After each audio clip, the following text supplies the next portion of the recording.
All right. Hi, everybody. It's our CFB Talk 144. It's Tuesday night. This is when we like to hear from you. So if you'd like to talk college football and whatever topic you'd like, just hit request. You got to use the Twitter app. It's easy. It's in the bottom left corner. You can hit request and we'll get to you and we'll hear what your thoughts are. But it's Tuesday night, as usual. We're getting closer and closer to the season, and I know we've got media days coming up next month. They've all kind of clustered together over the years. They're all kind of mostly in the middle. But let's talk about some of the things that are going on this week and anything you'd like to talk about. If you'd like to join, just hit request. One of the things that came up today, and I guess we've entered a new era, and I say this lightly.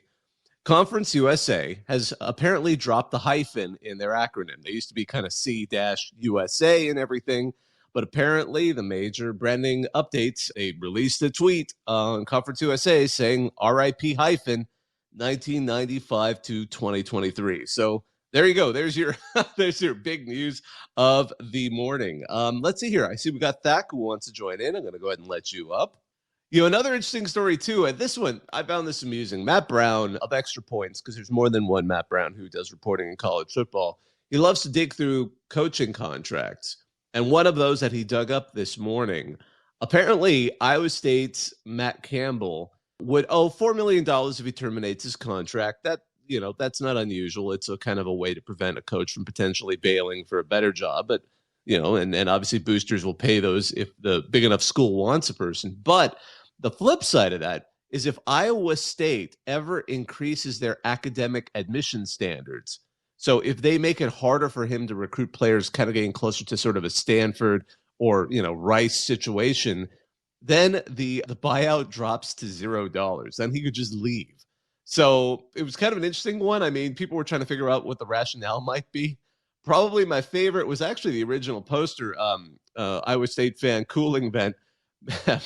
Matt Campbell put, "We ain't come here to play school" in a contract, and the AD just kind of went with it. So I don't know. That one definitely gave me a bit of a chuckle today. So anywho, hey Thak, what's going on? What's on your mind? Oh man, it's been good. I can feel the season edging closer and closer every day. Uh, Fascinating, crazy news coming out. SEC 2024 schedules. Notably, we are finally getting the much anticipated return of Texas and Texas A&M at Kyle Field in 2024. As a football fan, I am extraordinarily excited. As a person not from Texas, I'm a little bit less excited, but nonetheless, a major, major highlight. I think the SEC did a wonderful job, despite the only the 8-game season getting voted, of keeping good rivalries and great games. 2024 is going to be shaped up for a exciting television year for the SEC, an exciting football year for the SEC. What are your thoughts about the schedule? I agree with you. I think that first game, and maybe that first series of games, I think when they both get to host each other, that seeing the return, even I'm not from Texas. I didn't go to either school, but it's exciting to see Texas and Texas A&M coming back in 2024. I think that's going to be a big hit. It'll be interesting. I'm also glad to see, when they announced that 2024 schedule in the SEC, there was no surprise there, but of course, Oklahoma and Texas will still play on a neutral site, so that keeps the tradition between them. So I think it's exciting. I'm hyped for it. I think it'll be really interesting to see because you'll have the Texas fans, and don't get me wrong, I like both fan bases. There's not a fan base I particularly dislike. So, but I mean, everyone's going to look forward to watching the Texas A&M fan reaction because every time they react to something, it's always interesting. They're passionate, and passionate fans make for absolute entertainment. So if they manage to knock Texas down, that's going to be, I can't even imagine what the response is going to be. But if there's some kind of, if Texas A&M does one of those where they get in the lead and then collapse at the final second, oh my goodness, it would just be like old times. And I can't even imagine, like, it's win-win. I actually I look forward to seeing exactly how that goes. So I'm looking forward to seeing that 2024 return of one of college football's great rivalries, Texas versus Texas A&M. What other items have caught your mind back? Oh, you might know what I'm going towards. Of course, the massive, possibly quite hilarious blow up of SDSU and the Mountain West. SDSU looks like they had thought they might have been moving to the Pac-12.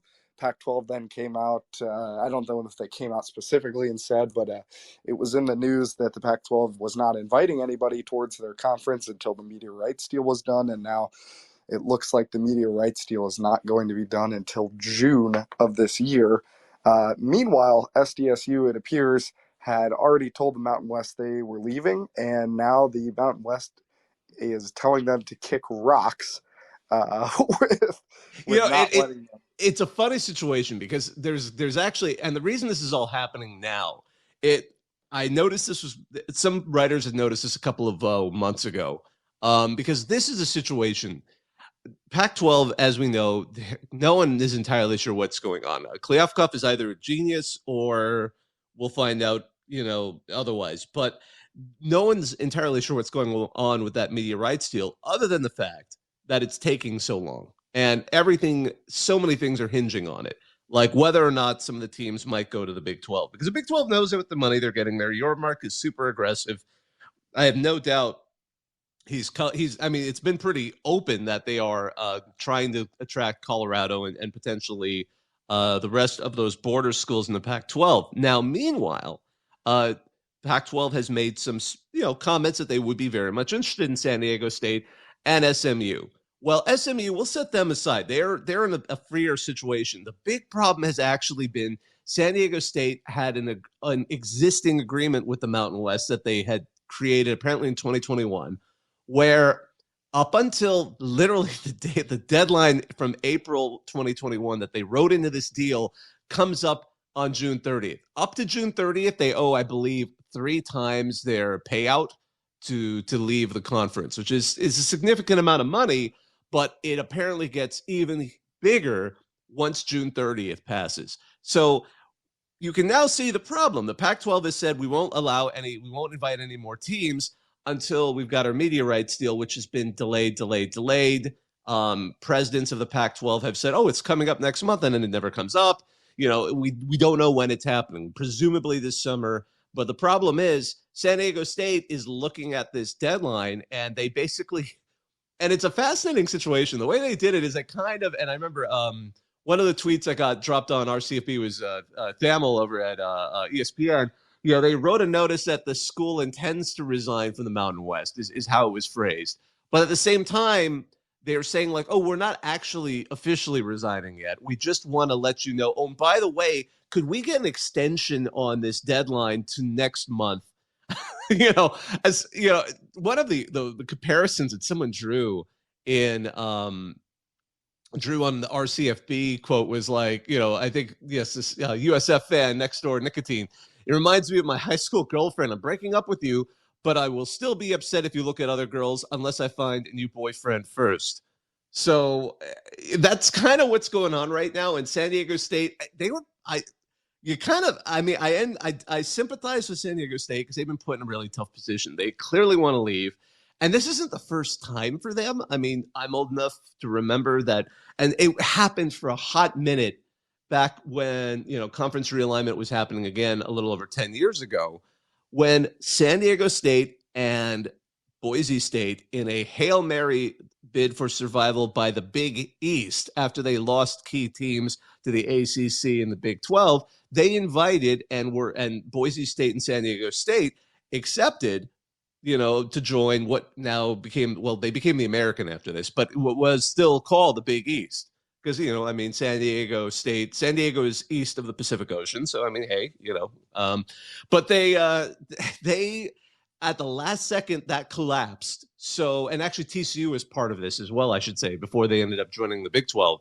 So what ended up happening was Boise State apparently had not left, at least departed at the level San Diego State had left yet.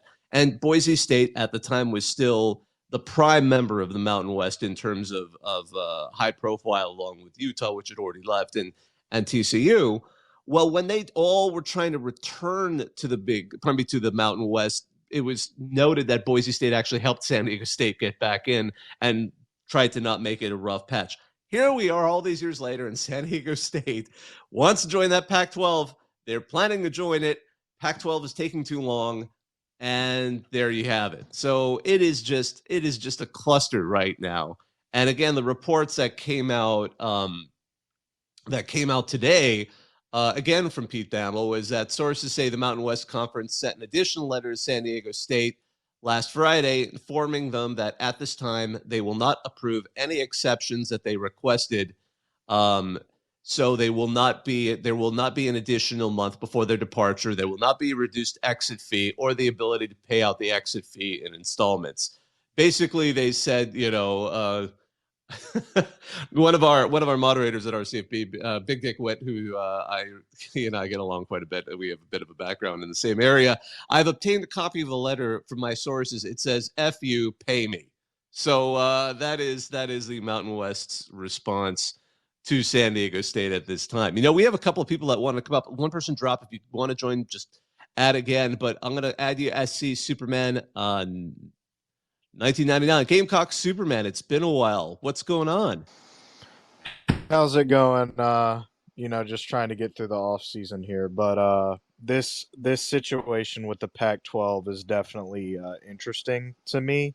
And since you're more of a Pac-12 guy, I'm sort of wondering, from your perspective, does adding these programs like San Diego State, Boise, maybe UNLV, does that really increase the Pac-12 media rights deal that much? Because in my view, those don't seem to be gigantic brands. I mean, even if you added all three, UNLV, Boise, and San Diego State, it still wouldn't be as big it wouldn't add as much value as what you're losing, right? So I'm sort of wondering, from your perspective, if the new Pac-12 media rights deal, from what you've heard, can save the conference from having the bigger players that are still left, like the Washington, like the Oregon, like even Utah, if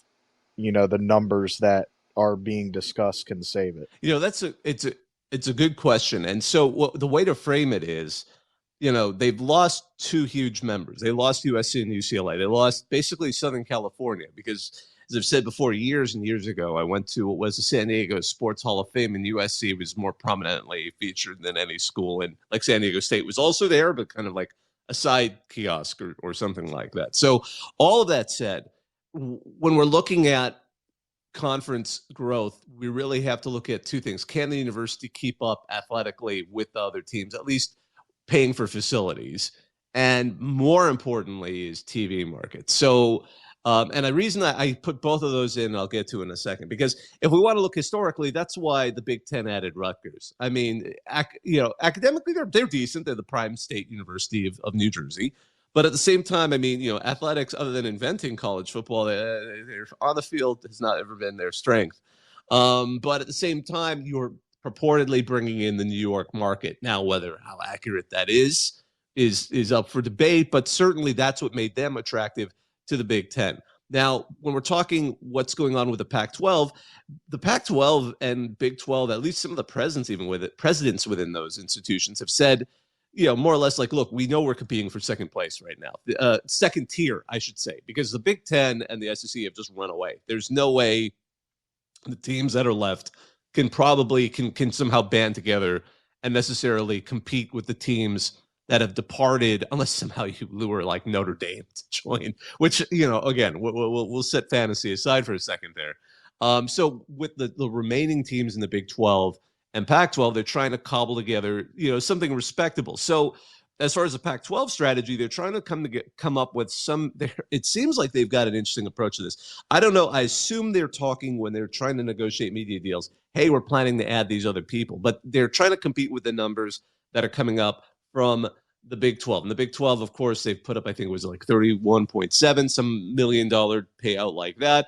The Pac-12 isn't necessarily trying to beat it by that much. They're just trying to keep it in the same neighborhood so that there isn't any, real desire for teams that might not want to leave to leave. I mean, USC and UCLA left because they just felt like they could get more money, and they got an incredible amount of more money. I think if in some alternate universe, if Larry Scott had made the Pac-12 more desirable in some of his schemes, they would not have necessarily left. But overall, after all of those years and seeing the projections for how little money they were going to get, that was why those two bailed. So meanwhile, jumping back to the argument for like why Big Ten took Rutgers, now if you're the Pac-12, you're looking at what schools can you bring in that will bring in the biggest TV markets. That in a way hurts the chances of Boise State, hurts the chances of Fresno State, hurts the chances of you to a lesser extent UNLV, but really does a great job for San Diego State. San Diego is a huge city, but at the same time,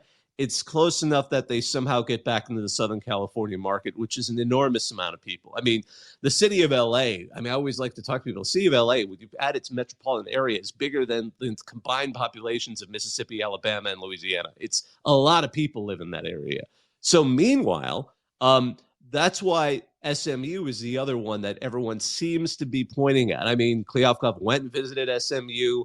There's this fun article that John Canzano had that was posted on our CFB today that there's apparently SMU is promising to cover conference exit fee, or there's promises, pardon me, to cover conference exit fees and get that team out into the pack. Because again, at that point, you've got the Metroplex. Now, going back to the whole, the second part of that is not just what market you're in, is whether or not you can compete on the same level and put the money into sports. San Diego State has been making a lot of inroads in that, and SMU, for anyone who knows the school, knows exactly how wealthy they are.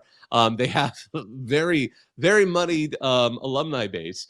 And one of my favorite comments that still gets brought up and was brought up in the same discussion about the current situation at SMU was, Hurricane Hendrick, the way he wrote it, I'll still never not laugh at the comment that once SMU realizes it's legal to pay players, everyone is screwed.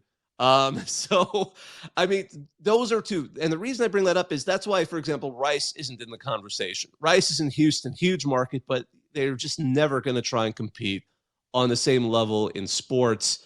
At least it's not convinced. They haven't done enough to convince, a conference like the Pac-12 that they'd be able to pull their weight. SMU has. It's certainly, Sonny Dykes built some good programs there and then obviously walked over to TSU, and we saw how far he got this last season. So those are the reasons. Now, whether they're going to save the Pac-12, they would help the Pac-12. Would they return to being a top conference? I think we're about to see, and I think it's not a controversial statement, that we're going to see kind of three tiers basically forming. We have Big Ten, SEC, which are going to be just earning so much money that it's just not fair to even put those other conferences against them. And then you're going to have that next tier, which is Big 12, Pac-12, and ACC to some level between them. I'm not sure exactly how they're going to even out because sometimes these TV deals, they aren't all negotiated in the same year as each other. And then you'll have the G5, and maybe some of those G5, I don't think they'll be able to still climb up to compete with the the current P5, but at least it's going to still keep some separation in those tiers. So that was a long-winded answer to that question because it is interesting. I mean, what would save the Pac-12? I mean, I think at this point they're just trying to keep themselves together and keep on the same level where they wouldn't be actively poached by the Big 12. Well, yeah, I mean, the next question for me then becomes you look at a conference like the ACC, the situation they're having with Miami, Florida State, and Clemson. These programs that are the main viewership draw within college football within the ACC are saying, hey, we don't think it's fair that we're the ones generating most of the TV marketability for this conference, and we're not getting we're getting the same amount as Wake Forest or Syracuse, right? So yeah. The question then becomes, if you're the AD at Oregon or you're the AD at Wazoo, right? Wazoo to a lesser degree than Oregon. Do you go, in order for us to stay in the Pac-12, we're going to need, extra money that the other schools aren't going to get because, it's obvious that we're the ones that are generating the most marketability for what's left of the Pac-12 conference. Do you see, any potential for that to be a problem where the Pac-12 as a conference is going to have to throw, some more bones to Oregon and Wazoo to keep them there Yeah. so that they don't leave. Well, I'll just say Washington's the school that would leave. Wazoo and Oregon State are the two that are just sort of watching this whole situation with horror, because no, they're the two that are going to get left behind no matter what. It's unfortunate. I love Wazoo. I've been to that as a fun place to be at, but it is literally in the middle of nowhere. I mean, it's a weird twin town in the middle of nowhere because just 10 minutes away is University of Idaho. Just across the border. Some people mistake Wazoo for being in Pullman, pardon me, for being in Spokane, but it's in a smaller town called Pullman. But yeah, no, Washington and Oregon might want that, and they certainly are looking longingly at the Big Ten right now. The ACC is such an interesting situation, only because we've talked about it a little bit. Florida State kind of kicked off a sort of a rocky couple of months there because in February, the athletic director addressed their equivalent of the Board of Regents, Board of Trustees. I always forget what each school calls it, and basically said, like, look, it's going to cost, because they have this thing called the grant of rights deal that they've created that they always like to refer to as GOR. They have this deal where basically they were locked in with a $120 million, something like that payout. So they can't just walk out of the conference. And all between all these universities, apparently, because it's not just Clemson and Miami are definitely the higher profile teams, but also North Carolina and Virginia have apparently been not entirely thrilled with the situation and realizing that maybe there's greener grass is available to them in those two mega conferences we keep talking about. But between all of them and all of their lawyers, they realized they had all hired really good lawyers to write that original grant of rights deal, and no one could figure out a way out of it. It sounds like they're all basically stuck in this. And maybe one of them will pull a trigger, which seems really crazy, and pay $120 million plus to get out of that conference. But they're all pretty much stuck. And it's interesting, too, because, we always see these articles. We've started to see these articles in the last several months, but Virginia and North Carolina are actually pretty attractive targets in addition to those other three more football forward conferences, because Virginia and North Carolina both have very academically respectable programs. They're, as universities, they would be a natural fit for the Big Ten, say, and they would suddenly bring in a market that they're not already in, which kind of goes back to what makes a university attractive to a program, to a conference. And then, Georgia Tech would also be certainly attractive for, they'd be like Rutgers. I mean, if win or lose on the football field, you're suddenly bringing in Atlanta into the Big Ten. I'm not saying that's going to happen anytime soon, but there's certainly a lot of that going on when people are kind of eyeballing the ACC. But really the summary for the ACC right now is they've created such a good contract that they're all stuck for now. Until one of them decides to pull the trigger. Now, gosh, it's covered so many different topics here. Going back to the Pac-12, and by the way, I should say the ACC also, that came up. Florida State said, I believe it was mentioned at that same February meeting, that their athletic director was frustrated that they were making less per year than Vanderbilt because of the money Vanderbilt was going to start getting out of the SEC. So they do want a bit of an asymmetrical payout where they're hoping that they'll get a little bit more, and it sounds like there is some amenability in the ACC. However, it wouldn't necessarily cause Florida State, Clemson to rise in income anywhere near those two super conferences out there. However, it might cool some of the tension. I mean, we've seen that before. The Big 12 famously was giving Texas a bigger share of everything. That was a big stumbling block when, again, years ago, the Pac-10, before it even became a Pac-12, was trying to bring in, actually, I think they had just become the Pac-12, was trying to bring in Texas and Oklahoma along with two other teams, and it just never worked out. Part of the stumbling block was reportedly how to deal with the Longhorn Network, how to deal with the things that gave Texas an uneven push. And that was part of what caused the animosity for USC and UCLA, which pulled in the vast, the numbers were strongly in favor of giving them a larger piece of the pie in the Pac-12. And even then, with the TV media deal they were getting, it still wasn't going to match probably what they were getting from joining the Big Ten. But you brought up so much. I mean, it's a complicated topic, most certainly. But I think those are the factors going into all of it. And I think If I were to guess, and part of the reason why, and again, as we know, the Big Ten switched commissioners and all of this because their commissioner, the outgoing commissioner, wanted to still add more teams, and by all reports, the Big Ten presidents were like, okay, let's slow down, let's just slow down, get used to having USC and UCLA on the team.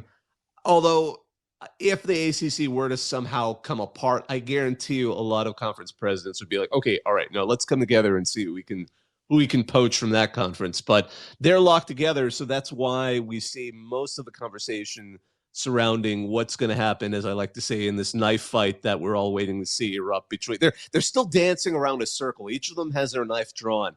They each want to stab the other, but it's been months, and the Big 12 and Pac 12 just haven't decided to actually start it yet, and we're all waiting to see what's going to happen there.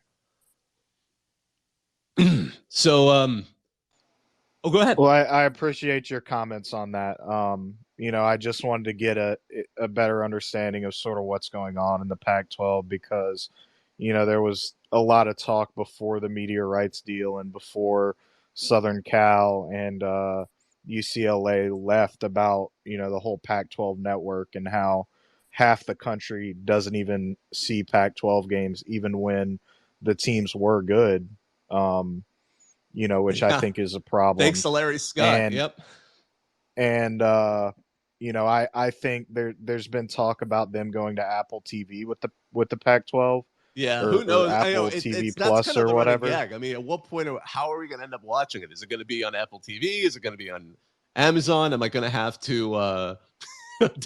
Is it going to be on TikTok? Who knows? At this point, they've entered almost a Tyson zone of, and using an old sports term of when something just gets so weird that the craziest story now, I would not outright dismiss it when it comes to that media rights deal. I mean, Nicole Auerbach, she even wrote like the other day, like, there's no what she, because it was building on this whole San Diego State thing and how they're sort of stuck in this netherland of like they need to get out of the conference. They need to tell the conference and they're leaving the Mountain West, but they can't because the Pac-12 still hasn't got their media rights deal, which they need to first get before they can invite San Diego State. I mean, it is just chaos because they still haven't got this media rights deal. And Nicole said that it doesn't look like it's going to be coming this month, which is going to be a huge problem for San Diego State at this rate. So I'm very curious. I'm wondering if San Diego State's going to have to force itself into going independent for like a month. Not officially independent because it would be like a year. It's not like they give their notice and they're out of the conference. Apparently, the way it works is it would be their year's notice, but they have to give it before the end of this month. So, I mean, for a hot minute, they would be technically about to become an independent and just kind of cross their fingers and hope they don't turn into another UConn where you're out. Well, I mean, none of their programs are currently competing in any sports, right? I mean, it is the off season for basically every It should program, be. Yeah, right? I think unless it's baseball. I So don't follow baseball as closely. I'm like one of the 5 people on our mod team who doesn't. But I mean, yeah, it's other than the baseball College World Series, it's done.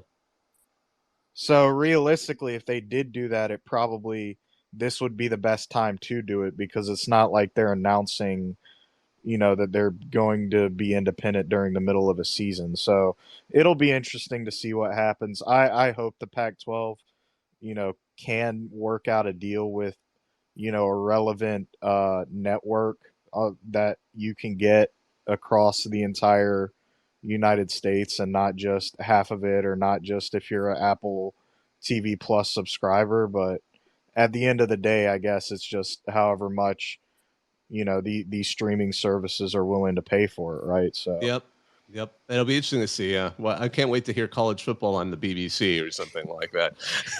but I appreciate this is the BBC you World Service, and now Stanford versus Cal. but I appreciate you taking my call, and I'll let somebody else get in here. Absolutely. And we're kind of coming on a half hour, but there's a couple of other things I just wanted to mention while we kind of have a second. The beloved Kibbe Dome apparently has naming rights now at the University of Idaho. The Kibbe Dome is this delightfully strange stadium if you've never seen it. It is basically, I've seen it in person because, again, I went to Wazoo, and you got to go visit Moscow, Idaho, across the border to see the University of Idaho. It is like a small stadium that they built an airplane hangar around it. And so that's what it basically looks like, a large airplane hangar. It's a beloved stadium for anyone who's played any of the old NCAA football games. So it's still going to be called the Kibby Dome, but it's going to have apparently a credit union name. But it's a funny name. It's going to be called the P1FCU Kibby Dome. It sounds like I don't know, the P1FCU. So P1 Florida Coastal University Kibby Dome. That's going to be out there this season. So I just wanted to note that out there. I mean, one of my favorite jokes on the RCFB group was Brandon941. Hey, wow, Elon Musk's kids are already making big business decisions. So again, reference to one of the children that he has had. So another thing, and we mentioned it last week, USF has got their stadium basically on track for finally their on-campus stadium finally coming together. Their AD Mike Kelly said they're gonna, again, as I've said, what I've been really impressed by the UCF stadium process, because it's been happening in the background for like 2 years, and they've been very consistent about it. They'll do an update. They're very deliberate in their timing. They're very kind of doing it the classic, the kind of conservative. I'm not saying, like the slow approach, the definite approach. So the latest update from their athletic director is they are going to spend the next 10 months focused on getting the design where it needs to be and getting construction ready. And then by this time next year, we hope to be close to ready to start construction, which will be a 2-year process. So they're basically saying 3 years from now, that would probably be bad with math, 2026. They're hoping to have that stadium up and running, an on-campus stadium for USF. I always thought that was interesting because they're a huge public university, just like UCF. They used to be kind of similar in a lot of regards and treated the same way. And, in 2007, that insane season, of course, USF was able to climb to be number 2 in the BCS poll. If you told anyone at that point who's going to be in the Big 12 in 10 years, or I should say more like 15 years, you would have guessed it was going to be South Florida. But of course, UCF made a bunch of smart decisions. They built an on-campus stadium. They had some good coaching hires, and now they're the team that's making that move. And USF has kind of languished in all that time. And it's not like they have a bad stadium. They play where the Tampa Bay Buccaneers play, but this is something that they've really wanted. So we're seeing that development starting to bear fruit, but again, it's going to be a few years. One other item that, again, I got a couple more items I want to hit here. Stuart Mandel noticed this when the TV ratings were released. The Stanley Cup final, the final game of the Stanley Cup. The fun fact that he put there is more people in the United States watched the Pinstripe Bowl, which was Minnesota-Syracuse, than the final game of the Stanley Cup this year. So if you ever want to talk about pecking order in college sport, in sports in the United States, it's funny too, because I'm sure a lot of you have friends out of the country who think it's really weird that we're that into college sports in the United States. And I always tell them, look, I know it sounds weird because your universities, wherever you're at, I'm sure they're fine schools, but they don't really care about sports. And if they do, it might be rowing or something, that has gone on for centuries versus like Oxford and Cambridge or something. But I'm like, no, it's other than NFL, NBA and MLB, college football is pretty popular in the United States. And, hearing that it beat the final game of Stanley Cup, and yes, I acknowledge that it wasn't necessarily an exciting game and everyone expected the beatdown that occurred. It's still striking, especially to anyone who asks you, if you run into that, is about the popularity of college football in the United States. I just saw Boy Ron join in, so I'm going to go ahead and let you up since you hit a request, and it's been a while. So what's going on? I just wanted to, what's up? It's been a while. I'm glad these are back, I just want to say. I missed these. But you brought up rowing. I just wanted to let you know that, dude, there are colleges in America that take rowing so freaking hard. When I lived up, absolutely. When I lived up by Boston, I'm not trying to diss rowing. That's just like the only serious athletic competition I can even think of. I mean, the boat race between Oxford and Cambridge shuts down a section of London every year, and they've been doing that. That's like the original college rivalry, to the point where I know Harvard, and I think probably some other bougie school has a rowing race. Sorry, it's Harvard and MIT, because when I worked out of Boston, my company hired a lot of people from Harvard and MIT. I was like, so what sports do you got? Did you guys go to the football games? Because at Rutgers, I would go to the football games. They're like, no, we would watch the rowing team practice. I was like, What? We'd watch them practice? Okay. Yeah, so Oh my they goodness. love sailing and rowing up there. But yeah, that's all I got. But thanks for taking my call. Absolutely. It's funny too because the boat race again is the oldest college sports rivalry out there, and I think that's why the game, and they still call it that, is Harvard Yale, and they borrowed that from the boat race. Just like name it what it is and leave it at that. It's what it says on the box. A couple of other just sort of quick notes I want to get to before we kind of slowly sign off. And again, if you want to add to the conversation, please do. Stanford apparently won the Director's Cup again. That is the all sports kind of competition between every sport in an athletic department. It's a big deal for Stanford because Texas had managed, to win the last 2 years, which was a huge, huge upset in previous, because Stanford had previously won the last 25 years in a row. So again, Texas had broken their streak, went back to back, and now Stanford has reclaimed it, apparently. Let's see. We have someone else who wants to join in. Mark Hill, happy to let you up. If you want to join in, Mark, just feel free to. Love to hear from you. Right. Hey, sorry I joined in late here, so I don't know what all you guys have discussed, but just curious on your thoughts, not necessarily on rowing, but curious what you think of accidentally withdrawn from the Mountain West.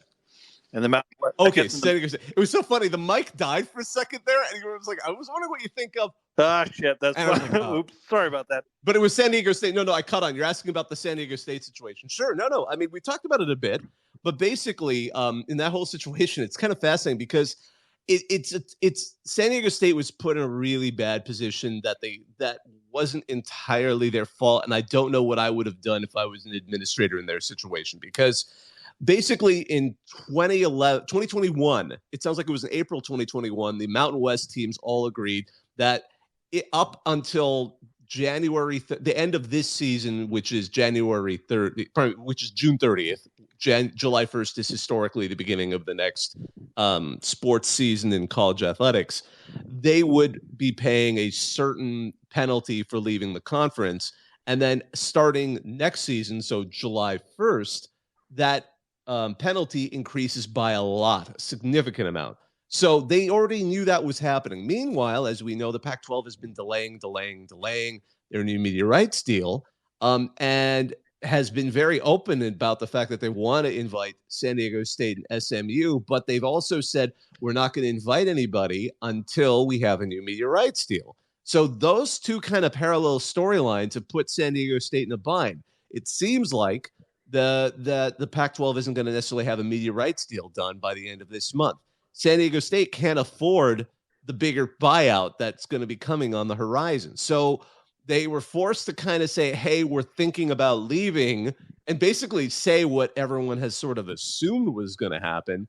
But at the same time, the conference doesn't really want to let them out of any of this, and they've been quite adamant about that. They're not going to give them an additional month to depart. They're not going to reduce the exit fee, and they're not going to allow them to pay in installments. Those were some of the requests, the asks that San Diego State was making.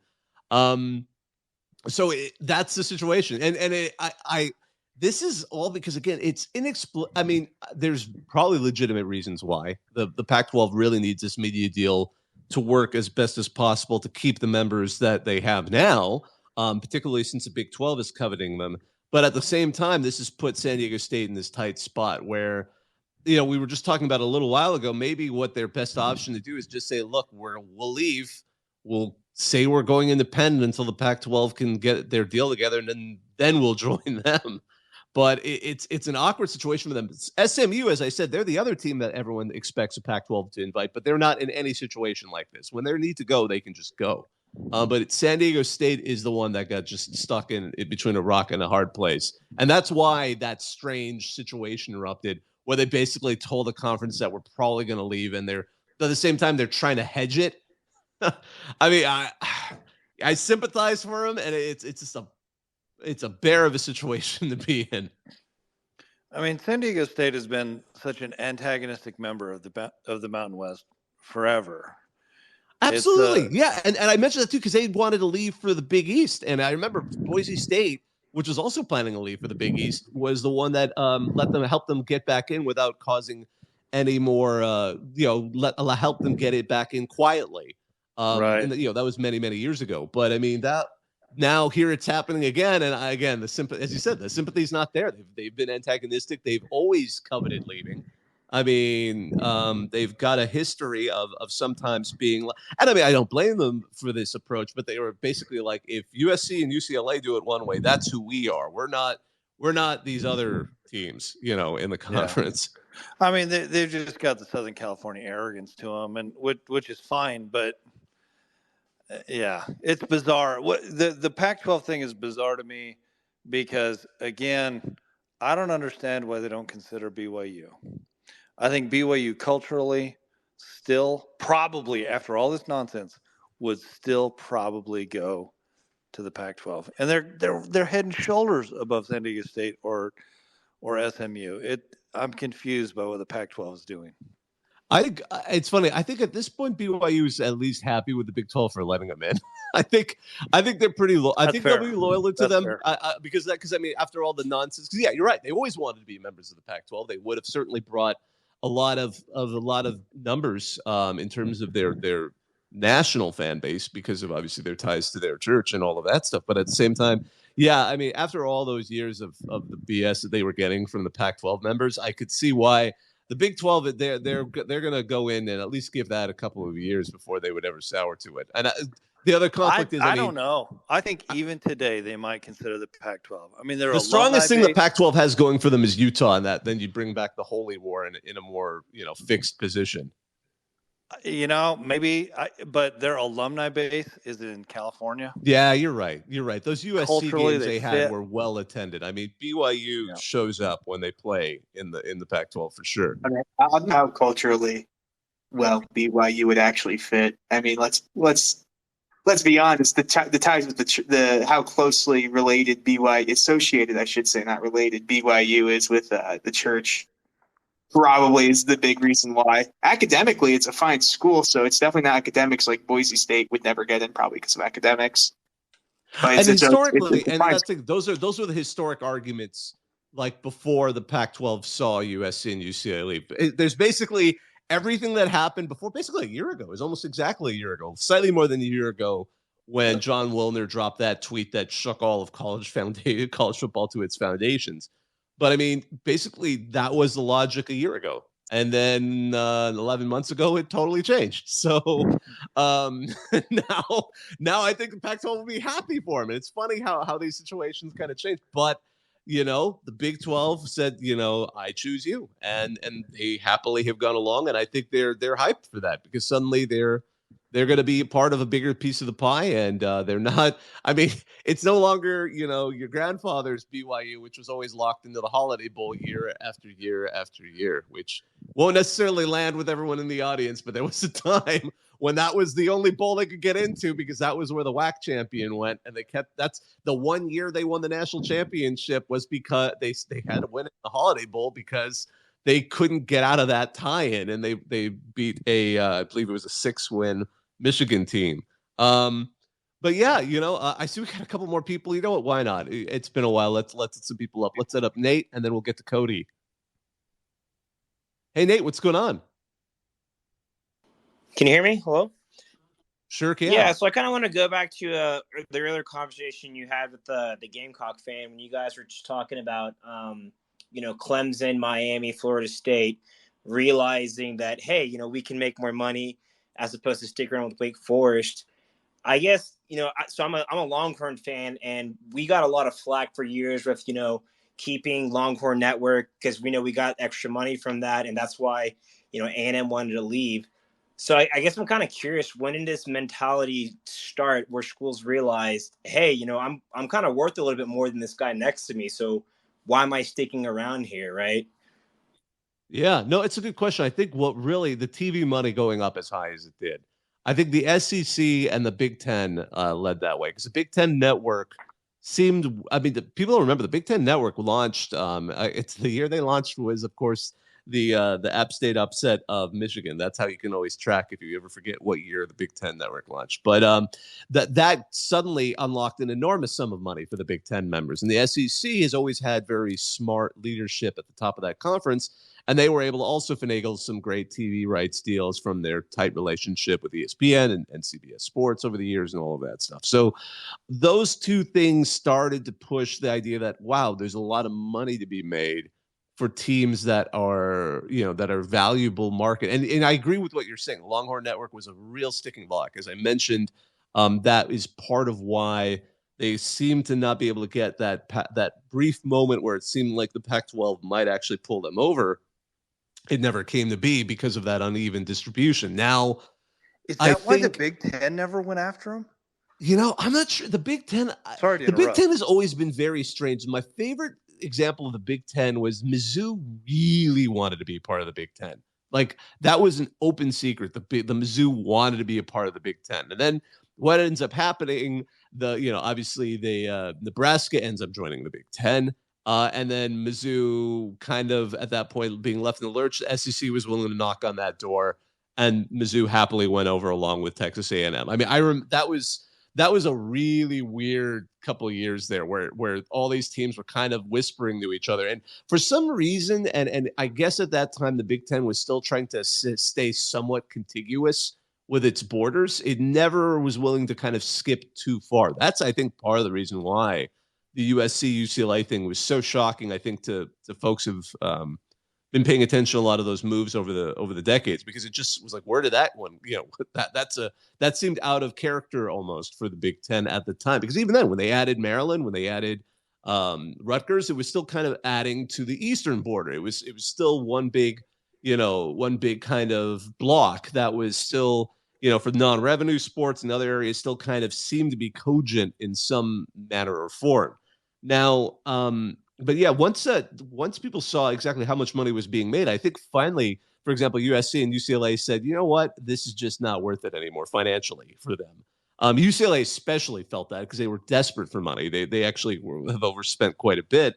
And then so all of this money, Florida State, Clemson, Florida State, and Miami, and those three have won championships in recent. I mean, Miami, okay, maybe recent memory is a bit of a push, but still, I remember when Miami was a national championship team. They're looking at all this money coming in, and they're like, the ACC suddenly doesn't look as attractive. They know that they may not be able to leave because, again, of that grant of rights deal that seems to require almost $120 million to just leave the conference, from what Florida State's own numbers presented at their board meeting seem to say. But at the same time, maybe they can say, like, look, things have to change. We have to get a little bit more money out of this. But even then, as I said, the numbers that they would still get still wouldn't surpass the numbers that are going to every member of the SEC or every member of the Big 12, probably the Big 10. I recall, one of the things that apparently was mentioned at this meeting in February that kicked off all of this disgruntled ACC talk was it was the AD of Florida State talking to the Board of Regents there, or the Board of Trustees. Again, forgive me, I always forget what they call them at each school. They said, look, we're making less money than Vanderbilt every year in the way we are now, which for a school like Florida State just sounded outrageous. Yeah, they're frustrated. Do you think things like NIL and then, just the size of like athletic facilities, like, when they have recruits on official visits, right? Like maybe that's motivating somebody like Miami who, yeah, sure, they haven't won the national championship in, 23 years or so, but they're still one of the biggest brands and known brands in college football. So do you think maybe something like, NIL and having more money can definitely help get them back to where they want to be? Oh, absolutely. I think it's theoretically possible. I mean, USC is the prototype for that. You got a great coach who they were able to get from Oklahoma. They got, Caleb Williams, also from Oklahoma, and a bunch of other star players. And look how far they nearly made it this last season in just 1 year. They get a Heisman Trophy winning quarterback, and they get, one loss away from probably being embarrassed in the college football playoff, but hell, making the college football playoff.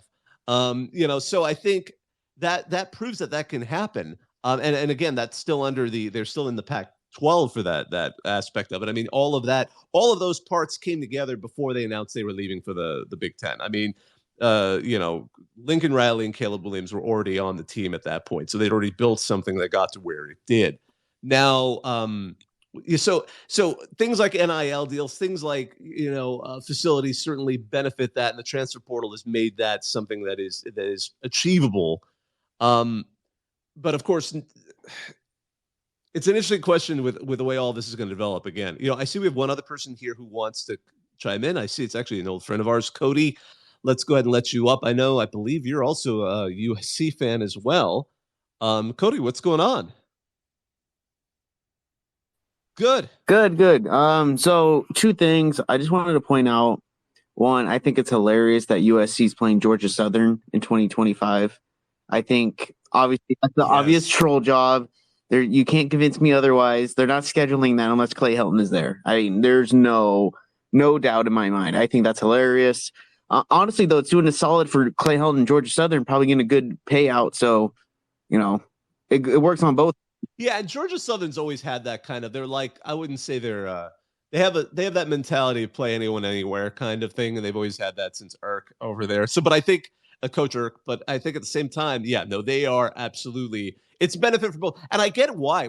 If I'm a USC AD, I would schedule that because it's the G5 games are pretty dull. I mean, it's like sometimes I remember I was at a game where USC hosted Idaho, and I remember it was scheduled because it was scheduled when their head coach was Nick Holt, who was the former. They hired him right out of the USC.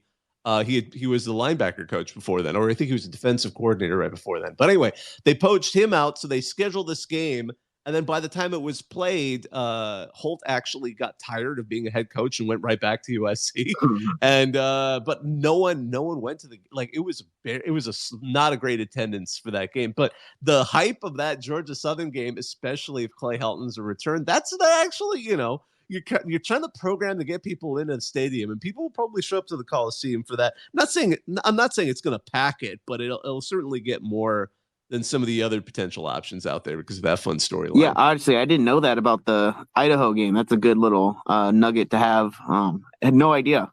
Yeah, and sometimes I remember Syracuse was a home and home with USC because actually the athletic, or pardon me, I can't remember if it was the athletic director or sports information director, but somebody there had just been taken from USC. So I'm convinced they just kind of got back together and like, hey, whoever it was, like, I don't know, I forgot the names involved, but it's like there was certainly a pattern there. So sometimes you get those kinds of ideas of like, hey, I know, because it means when you hire somebody to talk to their former, people, make sure. I'm sure when they hired Clay Helton, they wanted to make sure, like, look, obviously you guys were happy with what you're seeing on the field. Fine. How is he behind the scenes? Like, are there bigger problems that we need to know about?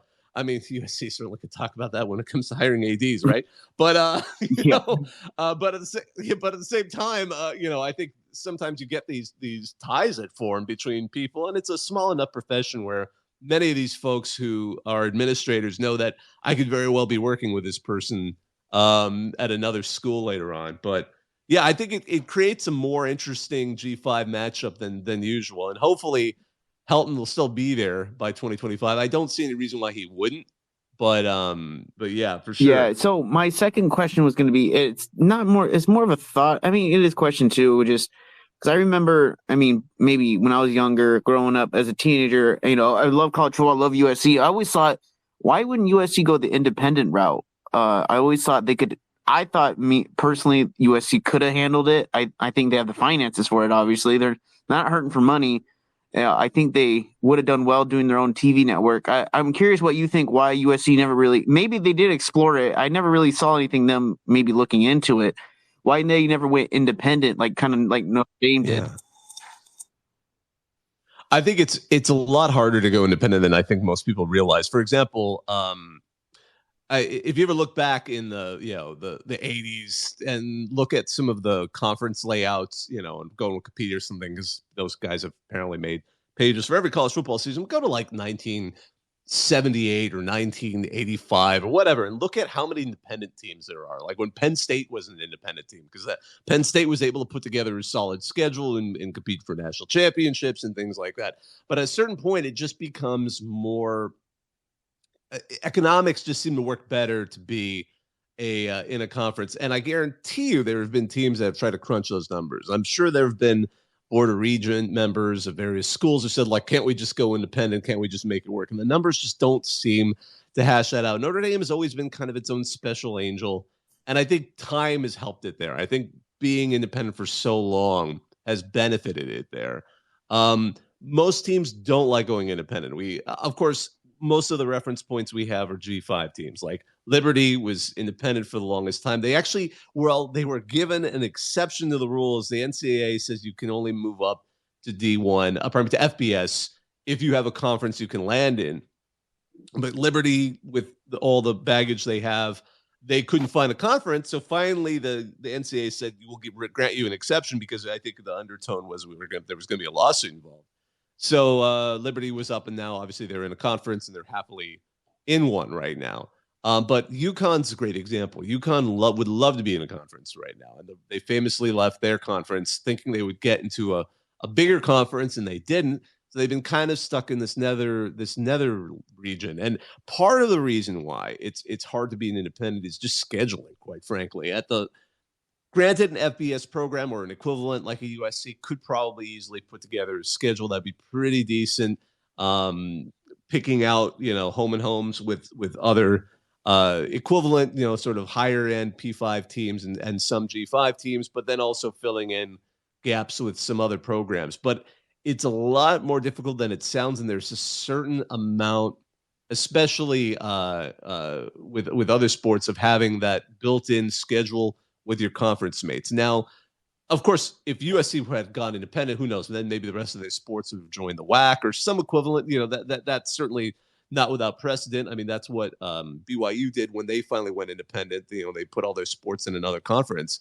But I think for a lot of schools that's difficult. BYU, actually, hell, they're a great example. They were independent for all those years, and they happily were able to finally join the Big 12. I think while being independent has its benefits, I don't think ultimately at the end of the day the money just doesn't work. And Notre Dame is probably the only school that makes it work. I don't know if it can be repeated. I just don't. And I don't think Texas would have been a great example. They could have they were able to get the Longhorn Network going for all those years, and even that kind of petered out to the point where, again, the SEC was just a better thing for them. They're now in that conference. They were willing to make it work there. So I think that they're probably the primest example, because as much as USC is a big program, I mean, I'm an alumnus of the school, so I think of them quite highly.